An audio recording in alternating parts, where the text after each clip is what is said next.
महाराष्ट्र में बढ़ती हुई किसानों की आत्महत्या की घटनाओं को रोकने के लिए वारकरी साहित्य परिषद ने ज्ञानोबा तुकोबा आधार दिंडी के माध्यम से किसानों को प्रबोधन देना शुरू किया। यह दिंडी परभणी में पहुंची। छत्रपति शिवाजी महाराज प्रतिमा के परिसर में शामिल वारकरों ने किसानों की आत्महत्या न करने की सलाह दी और मनुष्य जीवन के महत्व पर प्रकाश डाला। इस दौरान भजन कीर्तन भी किया गया। वारकरी साहित्य परिषद के पदाधिकारी बताते हैं कि इस दिंडी का उद्देश्य किसानों को आत्महत्या से रोकना और उन्हें जीवन का महत्व समझाना है। साथ ही उन्होंने कहा कि मनुष्य जन्म अनमोल है, इसे व्यर्थ न गवाए। इस पहल के माध्यम से हम किसानों को मानसिक और सामाजिक समर्थन देने का प्रयास कर रहे हैं।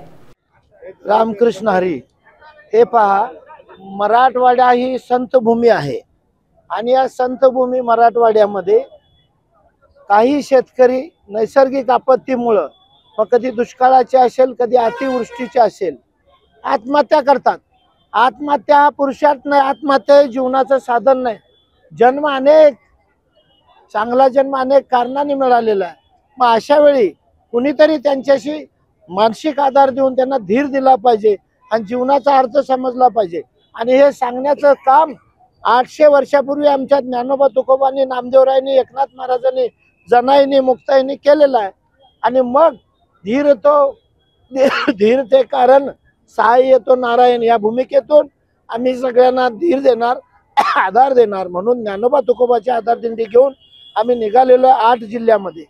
त्याच्यानंतर आमचे माऊली दाभाडे असतील, नाना विभागीय अध्यक्ष असतील, आमच्या डोंगरेताई महिला अध्यक्ष असतील, आम्ही ह्या सगळ्यांनी आता ह्याच्यानंतर अशी भूमिका घ्यायची आहे, गावोगावी महिला हरिपाठ मंडळ काढायचे, दिंडी, आणि अशा पद्धतीची जी माणसं असतील मानसिकदृष्ट्या खचलेली त्यांना आधार द्यायचं आणि हे काम आम्ही करणार म्हणून वारकरी साहित्य परिषदेने 8 जिल्ह्यामध्ये हजारोच्या संख्येत ही शपथ ज्ञानोबा तुकोबाची घेतलेली आहे की आम्ही आमचं कर्तव्य समजून हे काम करू आणि हे काम करून संतभूमी मराठवाड्याची बदनामी होऊन देणार नाही आणि तुमच्या हातून कुटुंब वाऱ्यावर सोडून देणार नाही। महिला असतील, माऊली असतील, मुलं असतील, सासू सासरे, आई वडील, तर यासाठी आम्ही वारकरी साहित्य परिषदेने ही भूमिका घेतलेली आहे की संतभूमी मराठवाडा बदनाम होऊन देणार नाही, आमच्या बांधवाला आपला प्राण गमवून देणार नाही।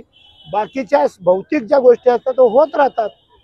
रामकृष्ण। वारकरी साहित्य परिषदेचे संस्थापक अध्यक्ष हरिभक्त पारायण विठ्ठल पाटील उर्फ काकाजी यांनी मराठवाडा ही संताची भूमी असताना सुद्धा मराठवाड्यामध्ये जास्ती आत्महत्या होतात शेतकऱ्याच्या, त्या आत्महत्या कशा रोखता येतील याचा अभ्यास पूर्ण केला आणि प्रत्येक वारकरी साहित्य परिषदेच्या पदाधिकाऱ्यांना सांगितलं इथे बैठक घेऊन की मराठवाड्यामध्ये ही दिंडी काढायची। आपल्याला प्रतिकूल परिस्थितीवर वारकरी कसा मात करतो तो आपल्याला हा संदेश समाजातल्या प्रत्येक तळागाळात जाऊन कीर्तनाच्या प्रवचनाच्या माध्यमातून, महिलांच्या माध्यमातून हे द्या म्हणले आणि आम्ही ते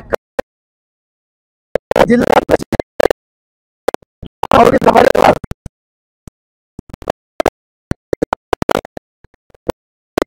महिला जिल्हाध्यक्ष, सर्व तालुका प्रमुख, शाखा प्रमुख, सर्कल प्रमुख, जे काही पदाधिकारी असतात ते सर्वजण हे कामाला लागलेले आहेत। प्रत्येक गावात जाऊन कीर्तन, आज एकमेव साधन असं आहे की कीर्तन, त्या कीर्तनात लोक एक माणूस सांगतो आणि अनेक ऐकतात। बाकीच्या संघटनेमध्ये अनेक सांगतात आणि एक ऐकत नाही, अशी कीर्तन परंपरा आहे। मग या कीर्तन परंपरा काकाजी आता ही शपथ देणार आहोत। काकाजी आपला सर्व शपथ घेणार आमच्याकडून, तुम्ही करणार आतमध्ये, आम्ही लोकांना करू देणार नाहीत हे आता काकाजी सांगणार आहेत। हा काकाचा संदेश आम्ही घराघरात नेल्याशिवाय राहणार नाहीत। जय हिंद, जय भारत।